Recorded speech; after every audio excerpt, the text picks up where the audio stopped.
రావడానికి గల మెయిన్ కారణం ఏంటంటే 4 రోజుల కింద వచ్చి మేము అప్లికేషన్ ఇచ్చినాం. అంతకుముందు కూడా వచ్చి ప్రజావాణిలో అప్లికేషన్ ఇచ్చినాం. సరస్వతి నగర్ కాలనీ మరియు ఇక్కడ ఉన్నటువంటి వీరబ్రహ్మేంద్ర స్వామి మందిరము, హనుమాన్ మందిరంకు ఆనుకొని ఉన్నటువంటి ఖాళీ జాగా ఏదైతే ఉందో దాంట్లో ఈద్గాకు సంబంధించినటువంటి అక్రమ నిర్మాణం జరుగుతుంది. దాన్ని ఆపడానికి మేమందరం కలిసికట్టుగా ప్రయత్నిస్తున్నాం. కానీ దానికి అధికారులు వాళ్ళ తరఫు నుంచి మాకు సహకారం లభిస్తలేదు. అందుకోసం అని చెప్పి మేము మాటికి రావడానికి ఇబ్బంది అవుతున్నది. తర్వాత దీనికి వెంటనే తాత్కాలికంగా రోజు వచ్చిన తర్వాత మాట్లాడిన తర్వాత కలెక్టర్ గారు తాత్కాలికంగా పనులను నిలిపివేయడం జరిగింది. దానికి కలెక్టర్ గారికి మేము ధన్యవాదాలు తెలియజేస్తున్నాం. కానీ శాశ్వతంగా పనులను అక్కడ నిలిపివేయాలని చెప్పి ఈరోజు మేము మెమోరాండం సమర్పించడం జరిగింది. మా తరఫు నుంచి ఆలయ కమిటీ తరఫు నుంచి, మా సరస్వతి నగర్ కాలనీ తరఫు నుంచి.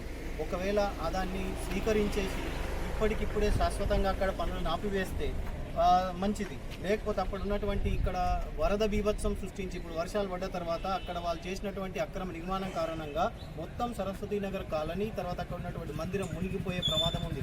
కాబట్టి వెంటనే అధికారులు స్పందించి దీని మీద చర్యలు తీసుకొని అక్కడ ఉన్నటువంటి సమస్యల్ని అన్నిటినీ శాశ్వతంగా పరిష్కరించాలని చెప్పి కోరుతున్నాం.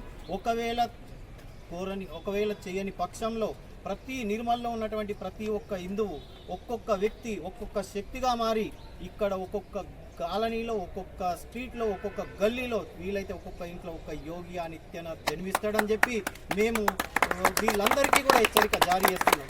జాగ్రత్త. భారత్ మాతాకి, భారత్ మాతాకి.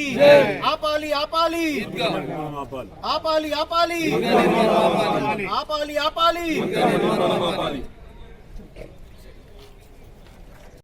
తరాలకు ఈ నిర్మల్లో కమ్యూనలిస్ట్స్ రాకుండా మేము ముందు చూపుగా వాళ్ళకు హెచ్చరిక కాకుండా ఒక మేలుకొల్పుగా మాట్లాడుతున్నాం. మాకు మద్దతు ఇచ్చి దీన్ని తక్షణం ఆపండి. ఒకవేళ ఆపకపోతే మాత్రం బాగుండదని చెప్పి మీ ద్వారా పై అధికారులకు, పై నాయకులకు తెలియజేస్తున్నాం.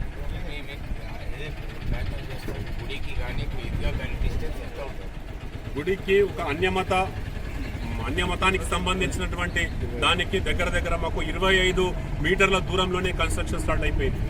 25 ఫీట్ల మధ్యనే 100 మీటర్ల దూరంలో ఉండాలని చెప్పి మున్సిపల్ యాక్ట్ లో ఉంది. ఎండోమెంట్